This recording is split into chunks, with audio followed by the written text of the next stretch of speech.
안녕하세요. 제가 바로 어머니와 상간남 사이에서 나온 혼외자이거든요. 한때는 작가를 꿈꾸기도 할 정도로 글을 능통하게 썼었는데 그간 세월이 오래되기도 하고 막상 제 사연을 쓰려고 보니 어디서부터 써야 할지 모르겠네요. 저는 현재 서울의 후미진 어느 달동네 작은 단칸방에서 살아가고 있는 60대 노인입니다. 원래 가족은 아내와 딸 하나가 있었는데 지금은 다 안 보고 살고 있습니다. 사람의 인연은 때론 참으로 가볍더군요. 부부의 연은 말할 것도 없고 귀하고 같이 있다 부르짖던 천년조차도 간혹은 잘 지내는 이웃들보다도 별 볼 일 없을 때도 있습니다. 예전 저희 가족이 그렇단 얘기는 아니지만 딴에 말하자면 그렇다는 겁니다. 누군가 인생은 60부터라고 할 정도로 요새 60대는 육안으로 나이를 가늠하기 힘든 만큼 젊으신 분들이 많으시죠? 그런 분들이 저는 참 부럽습니다. 저는 40대에 충격적인 일을 겪고 이 회생 불가능한 고통을 받아서 그런지 60대이지만 80대 가까이 되어 보일 정도로 많이 늙었거든요.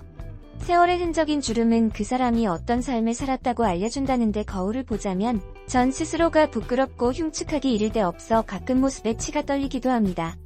태어나면서부터 전 모두에게 재앙인 존재였단 걸 모르고 산 것 또한 큰 죄지요.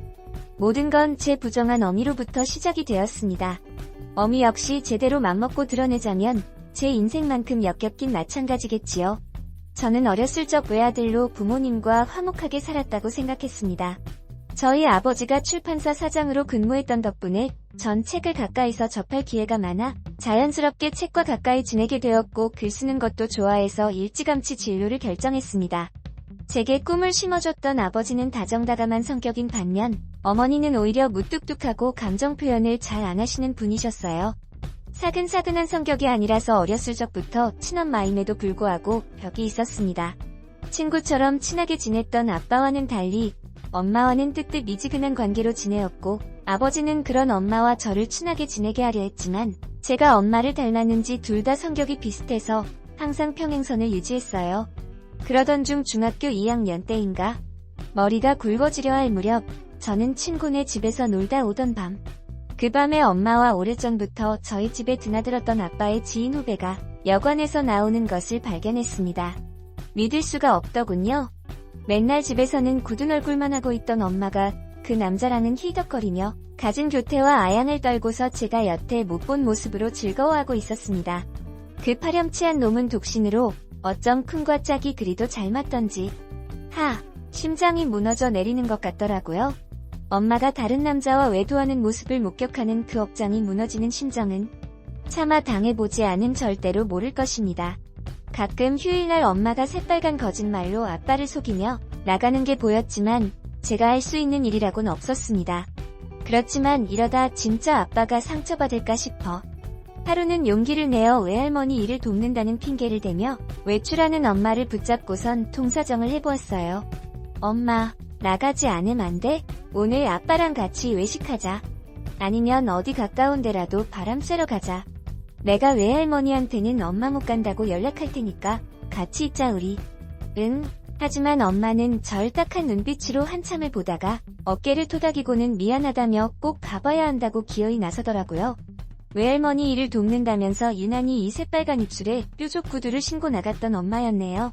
제가 말려서 될 일이 아니란 걸 깨달았습니다. 저는 그 이후로 속으론 엄마 취급도 안 하면서 살았어요. 제발 엄마가 그놈과의 더러운 관계를 들키지 않기를, 그저 아빠가 이 모든 추악한 진실을 모르길 바라는 마음으로 하루하루 살얼음판을 걸으며 살았지만 저를 보며 웃는 아빠를 위해 효도하고 싶었습니다.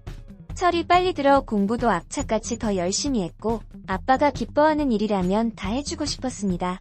덕분에 저는 늘 상위권의 성적을 유지했고 고3 때 본 시험은 운이 좋았는지 만점 가까이 나왔습니다. 문예창작과나 국문학과를 지원하려는 절 다들 뜯어말리며 전문직을 가질 수 있는 과를 가라며 조언했지만 단 한 사람 아빠만은 제 꿈을 응원해주더라고요. 아빠는 우리 아들이 꿈을 갖고 있는 것만으로도 참 좋다. 누구네 자식들은 이 꿈도 없다고 하는데 넌 목표를 세우고 이루기 위해 최선을 다해 노력하니 아빠는 그런 너가 참 자랑스러워 뭐. 만약 이도저도 안 되면 아빠 출판사에 와서 같이 동업하면 되지? 안 그러니 다른 사람 말 듣지 말고 너가 하고 싶은 거 하면서 잘해나가거라. 라고 말씀을 해주시니 어찌나 감사하던지요. 저는 아빠의 조언을 가슴 깊이 새긴 채 든든한 아빠의 배웅을 받고 시험장을 들어가려 하는데 끼익 하는 소리와 동시에 사람들이 웅성거리는 게 아니겠어요? 얼떨결에 보니 맙소사, 방금 전까지 절 바래다주며 시험 잘 보라던 아빠가 제 눈앞에서 교통사고를 당하셨습니다. 저는 차마 믿지 못할 현실에 정신이 아득해져 왔고 사람들을 물리치고 아빠를 껴안으며 우리 아빠 좀 살려달라고 엉엉 울었습니다. 대학 시험이고 나발이고 아빠를 쫓아 병원으로 향했습니다. 아빠는 혼수 상태로 4일 정도 있다가 깨어나셨고 교통사고의 대가는 참으로 인정하기가 혹독했어요. 차와 추돌할 때 다리를 잘못 다쳤는지 제 기능을 하기가 어렵다 하더라고요. 아빠는 절망하며 힘겨워했지만 애써 가족들에게 괜찮은 척하며 그 와중에도 제 포기해버린 대학 시험을 걱정하시며 진심으로 미안해하셨습니다. 저는 아빠의 손을 꼭 잡고 시험은 어차피 해마다 있으니 괜찮아요. 자신 없었는데 차라리 잘 됐죠 뭐. 1년 동안 공부 준비 더 열심히 해서 좋은 성적 거두면 되니까 아빠 몸이나 신경 쓰세요. 라고 어른스럽게 얘기해주니 아빠는 저를 붙잡고 미안함에 하염없이 우셨네요. 엄마는 그런 저희 부자를 뜬 모를 시선으로 응시만 하시더라고요. 대체 엄마란 여자는 무슨 생각을 하고 있는지 머릿속을 해부하고 싶을 정도였습니다. 아빠는 장애 판정을 받게 되었고 휠체어 신세를 지게 되었습니다. 양심은 있었는지 엄마가 열심히 아빠의 재활훈련을 돕긴 했어도 두 다리로 몸을 지탱하긴 어려웠어요. 다만 저는 그날의 트라우마 때문인지 이상하게 해마다 대학 시험을 볼 때면 식은땀과 불안함이 절 정신적으로 너무나도 힘들게 했습니다. 시험 보는 내내 귓가에 브레이크를 밟는 끼 하는 환청이 들려 그것 때문에 저는 3번의 시험을 모두 망쳐버렸습니다. 결국 저는 대학을 포기하게 되었어요. 군대를 다녀오니 어느새 전 20대 후반으로 접어들었고 변변한 직업 없이 글에만 올인하겠다며 글을 쓰니 전 어느 순간 30살까지 되어 이제는 집안에 손 벌리는 것이 치욕스러운 일이 되어버렸습니다. 죄책감에 이루 말할 수 없던 저는 결국 글 써서 밥 벌어먹겠다는 꿈을 접고 평범한 중소기업에 취직했습니다. 그리고 그곳에서 만난 동갑내기 직장 동료와 3년 연애 후 결혼을 하게 되었습니다.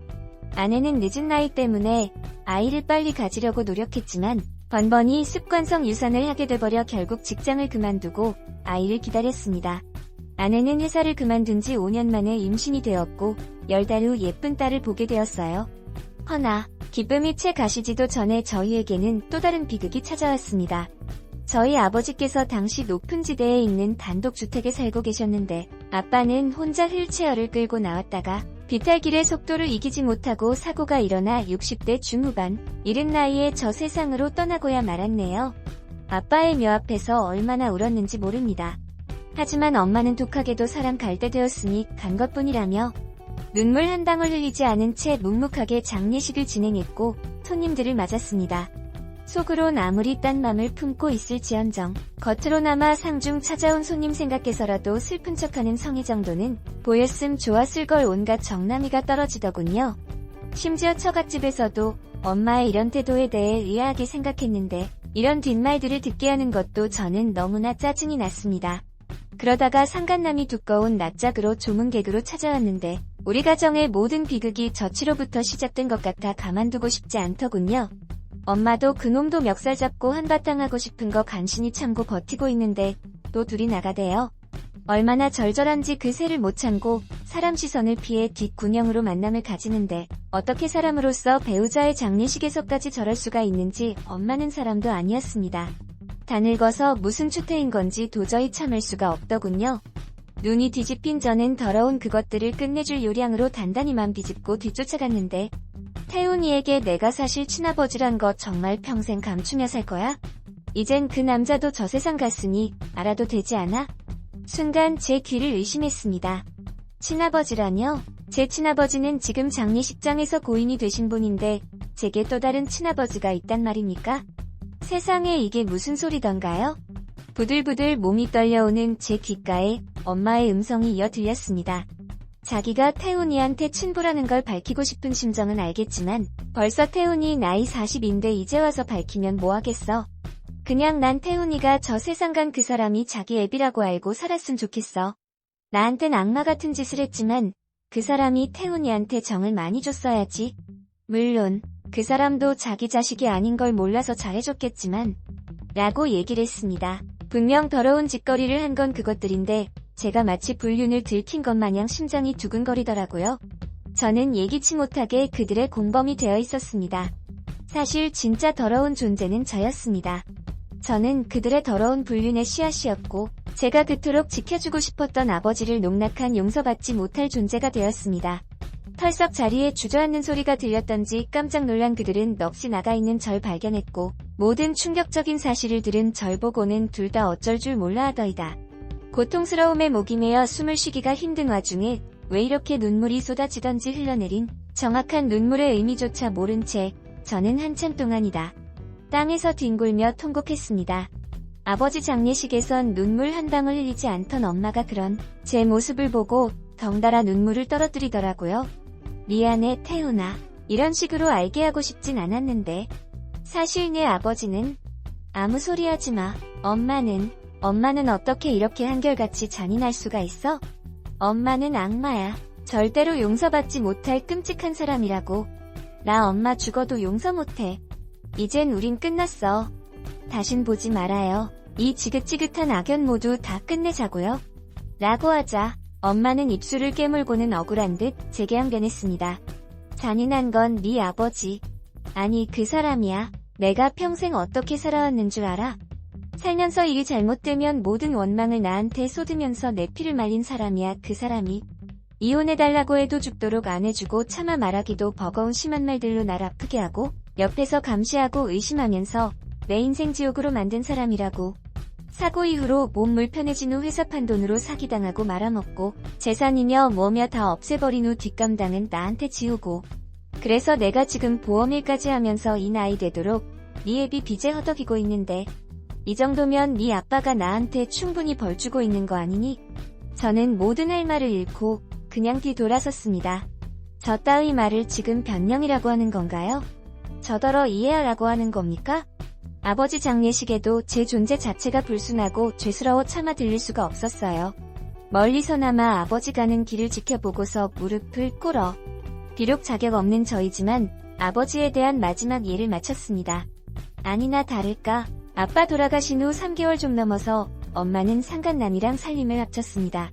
웃긴 건 뻔뻔스럽게도 제가 나갈 적만 골라 제 아내와 손녀를 만나러 자주 들렀다 하는데 백화점에서 비싸게 파는 아기 옷들 어머니께서 사왔다며 아내가 무척이나 좋아했어요. 허나 탐탁치 않았던 전 아내의 손에서 그 옷들을 빼서 가위로 찢어버렸습니다. 그러던 어느 날 어머니는 제가 집에 있는 줄도 모르고 버젓이 상간남과 집에 왔는데 물 만난 고기 마냥 아빠 돌아가신 후 상간남과 함께하는 삶이 즐거운지 아주 심수가 희나더이다.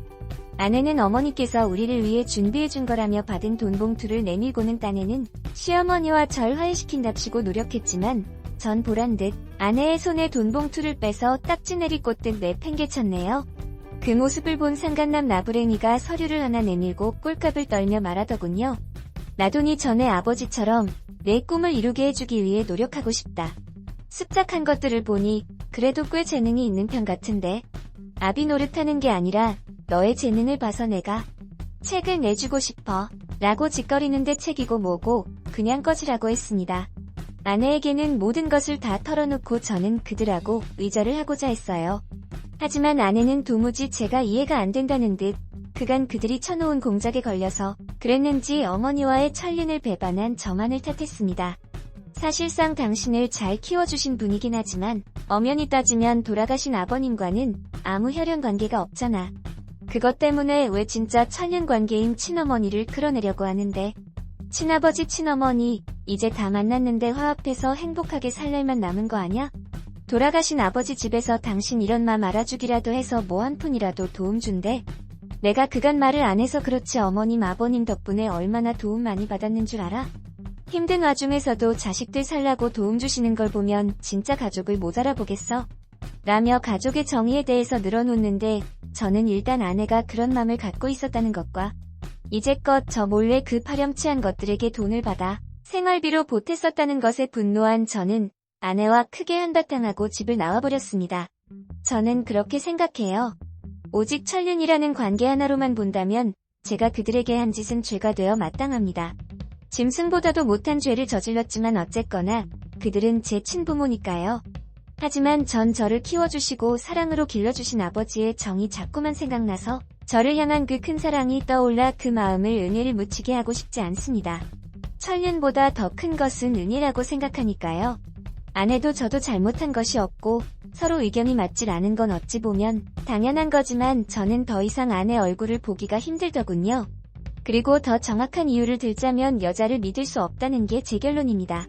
아내는 모르지만 혹여나 아내가 저 몰래 다른 놈의 아이를 임신한 게 아닐까? 저는 맘에 걸려서 몰래 유전자 검사를 했다가 친자라고 확인한 후 안심하고 또 그런 제 모습에 실망하고 아내와 딸에 대한 미안함이 밀려들어와 한동안 방황하고 너무나 괴로웠습니다.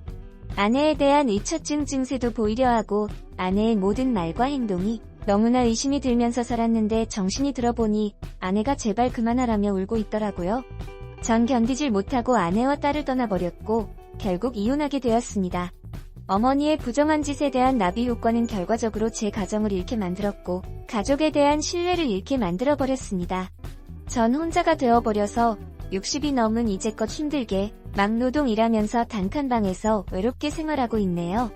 죽지 못해 사는 맘이 딱 제 상황인 것 같습니다. 다만 한 가지 아른거리는 건 저희 딸이에요.